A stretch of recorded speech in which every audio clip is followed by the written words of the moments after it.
Unique discussion channel में आपका स्वागत है। दोस्तों, आज हम बात करने वाले एक बहुत ही शानदार ज़ॉम्बी मूवी के बारे में जिसका नाम है 20 डेज लेटर। मूवी की शुरुआत में हमें कई सारे दंगे दिखाए जाते हैं जो कि पूरे दुनिया भर में लोग कर रहे होते हैं और वो लोग बस ट्रेन जला रहे होते हैं और पुलिस उनको मारकर रोक रही होती है। फिर हमें दिखाया जाता है कि ये सारे दंगे एक लैब में दिखाया जाता है जहाँ पर बहुत सारे चिंपांजी होते हैं। आगे उस लैब में कुछ लोग आते हैं जो कि उन चिंपांजियों को आज़ाद करने वाले होते हैं। तभी उस लैब में एक रिसर्चर आता है और सिक्योरिटी को फ़ोन करने वाला होता है, मगर उनमें से एक आदमी उसको रोक लेता है। वो रिसर्चर्स उनको चिंपांजियों को आज़ाद करने से मना करता है क्योंकि उन चिंपांजियों को एक वायरस से इन्फेक्टेड किया गया है। जब वो आदमी पूछता है कि वो कौन सा वायरस है तो वो रिसर्चर्स बताता है कि गुस्से का वायरस।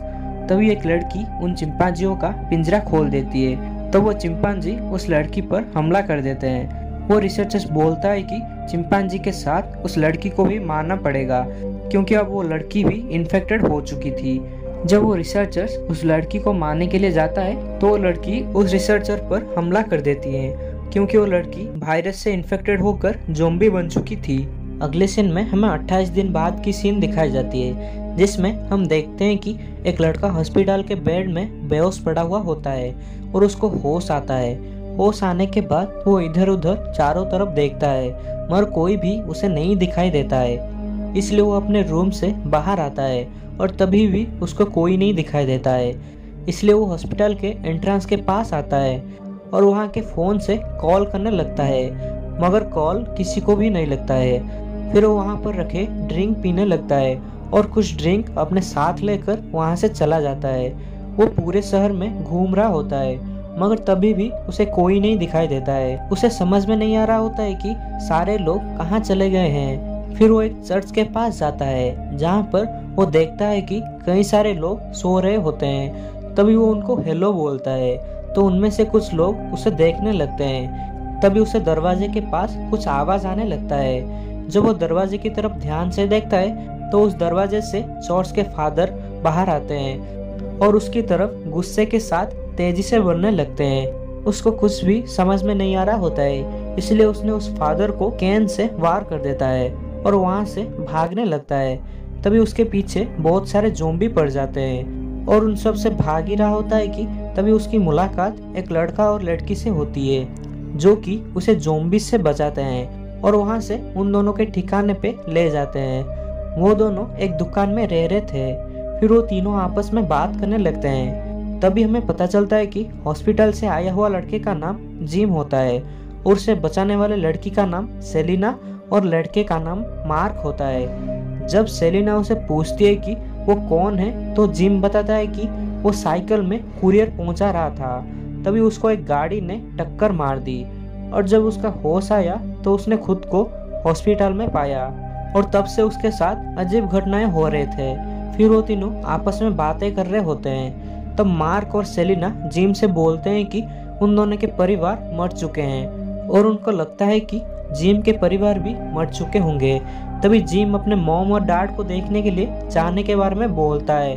तब मार्क और सेलिना उसे बोलते हैं कि कल वो तीनों जिम के मॉम और डैड को ढूंढने के लिए जाएंगे। अगले सीन में हम देखते हैं कि मार्क, सेलिना और जिम तीनों जिम के घर गए हुए होते हैं। तभी जिम के मॉम और डैड जहर खाकर खुदकुशी कर लिए थे और जिम के लिए एक लेटर छोड़कर चले गए थे जिसमें उन्होंने जिम को ना उठने के लिए लिखे थे, जिसको देखने के बाद जिम काफी रोने लगा। फिर सेलिना आकर बोली शाम हो चुकी है और आज रात उनको यहीं पर बितानी होगी। अगले सीन में हम देखते हैं कि सेलिना और मार्क सो रहे होते हैं मगर जिम आकर अपने डीवीडी प्लेयर में अपने मॉम और डैड और उसके पुराने वीडियो निकाल कर देख रहा होता है और तभी उस पर अपनी पड़ोसी जो कि ज़ॉम्बी बन चुके थे वो आकर हमला कर देते हैं मगर सेलिना और मार्क उसे बचा लेते हैं। तभी वो ज़ॉम्बी मार्क के हाथ को काट लिया था जिससे मार्क की खून निकलने लगता है।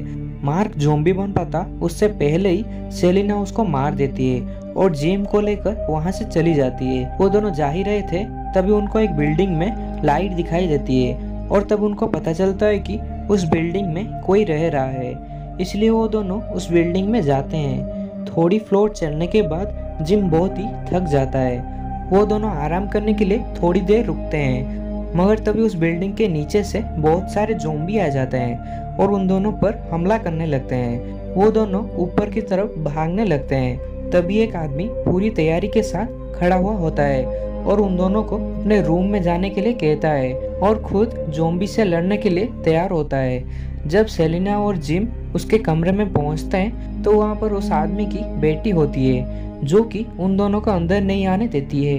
वो पहले अपने डैड के बारे में पूछती है। जब उसके डैड ज़ॉम्बी को मार कर आ जाते हैं तो वो लड़की दरवाज़ा खोलती है और सबको अंदर लेती है। फिर हमें पता चलता है कि उस आदमी का नाम फ्रैंक होता है और उसकी बेटी का नाम हैना होता है। फ्रैंक अपने घर में सेलिना और जिम को रहने देता है।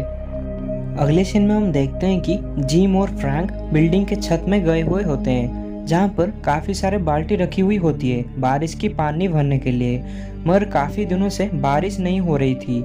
इसकी वजह से सारे बाल्टी खाली होते हैं, जिसको देखकर फ्रैंक और जिम उदास हो जाते हैं। आगे हम देखते हैं कि फ्रैंक रेडियो के जरिए किसी से कांटेक्ट करने की कोशिश करते हैं। तभी उनको रेडियो में एक आर्मी ऑफिसर की रिकॉर्डिंग सुनाई देती है जिसमें वो ऑफिसर बचे हुए लोगों को एक पते पर पहुंचने के लिए बोलते हैं और फ्रैंक वहां पर जाने के लिए तैयार हो जाता है। मगर सेलिना इस बात से बिल्कुल भी राजी नहीं होती है। फिर सबके मनाने के बाद वो जाने के लिए मान जाती है। फिर सब सामान लेकर एक कार में निकल जाते हैं। कुछ दूर जाने के बाद एक टनल आता है। फ्रैंक उस टनल में से गाड़ी चलाकर जा रहे होते हैं और वहां पर पहले से ही काफी गाड़ी एक्सीडेंट होकर गिरी हुई थी। फ्रैंक उनके ऊपर से गाड़ी निकालते हैं। इसकी वजह से उनकी कार की टायर पंचर हो जाती है। फिर जब वो कार से टायर बदल रहे होते हैं तभी काफी सारे चूहे आ जाते हैं और उन चूहों के पीछे काफी सारे ज़ॉम्बी भी। हैना जल्दी से टायर बदलती है और फ्रैंक और बाकी सब कार को उठाकर खड़े हुए होते हैं और टायर चेंज होने के बाद वो सब वहां से जल्दी से निकल जाते हैं और ज़ॉम्बी उनको पकड़ नहीं पाते हैं। फिर वो एड्रेस के लिए निकल जाते हैं। रास्ते में वो एक जगह में रात बिताने के लिए रुकते हैं और वहां पर डिनर करते हैं और सुबह उठकर अपने मंजिल की तरफ निकल जाते हैं। जब वो वहां पर पहुंचते हैं तो देखते हैं कि वहां पर घेराबंदी हुई है और कोई भी नहीं होता है। फ्रैंक किसी को ढूंढने के लिए जाते हैं। जब वो ऊपर की तरफ देखते हैं तब एक ज़ॉम्बी का खून उनके आंख में गिर जाता है जिससे वो ज़ॉम्बी बन जाते हैं। तभी वहां पर कई सारे आर्मी ऑफिसर आ जाते हैं और फ्रैंक को गोली मार देते हैं, जिसको देखकर हैना रोने लगती है।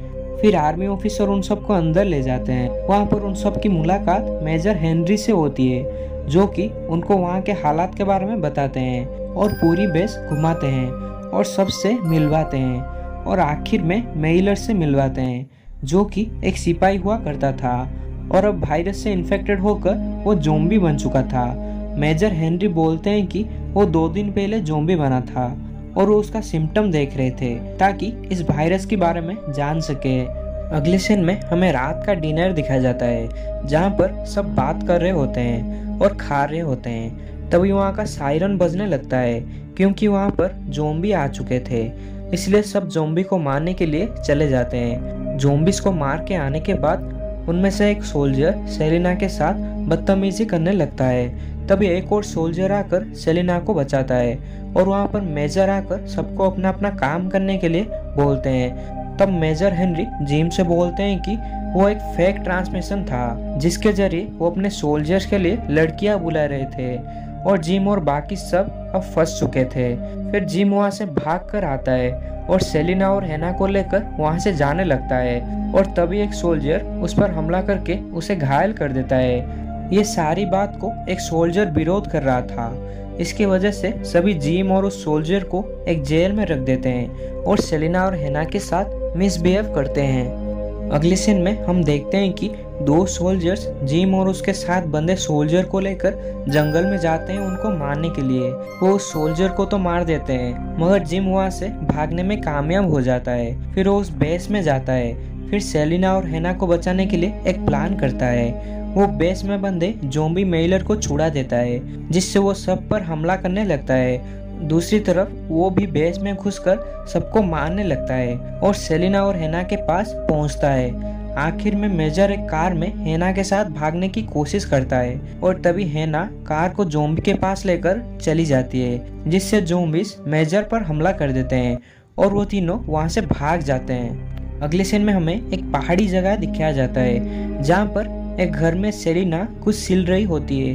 कुछ समय के बाद हेना को एक आवाज़ आती है जो कि वो जिम और सेलिना को बताती है। फिर दोनों सेलिना के द्वारा सिलाए गए कपड़े को बाहर बिछाने लगते हैं और ऊपर की तरफ देखने लगते हैं। तभी वहाँ पर एक एयरक्राफ्ट आता है और उनको देख लेता है। जिम और बाकी सब जो कपड़े फैलाए थे उसमें से हेलो लिखा हुआ था। एयरक्राफ्ट उनको देखने के बाद उनके बारे में अपने कंट्रोल रूम में जानकारी देता है और कहानी यहीं पर ही खत्म हो जाती है। दोस्तों, आप भी इस मूवी को जरूर देखना और साथ ही ये वीडियो कैसा लगा हमें नीचे कमेंट में जरूर बताना और साथ ही चैनल को सब्सक्राइब करके उस बेल आइकन को भी जरूर दबा देना ताकि हमारी इसी तरह की वीडियो आपके पास सबसे पहले पहुंच जाए। हम आपसे मिलते हैं एक और नई वीडियो में एक और नई मूवी के साथ। तब तक के लिए बाय बाय।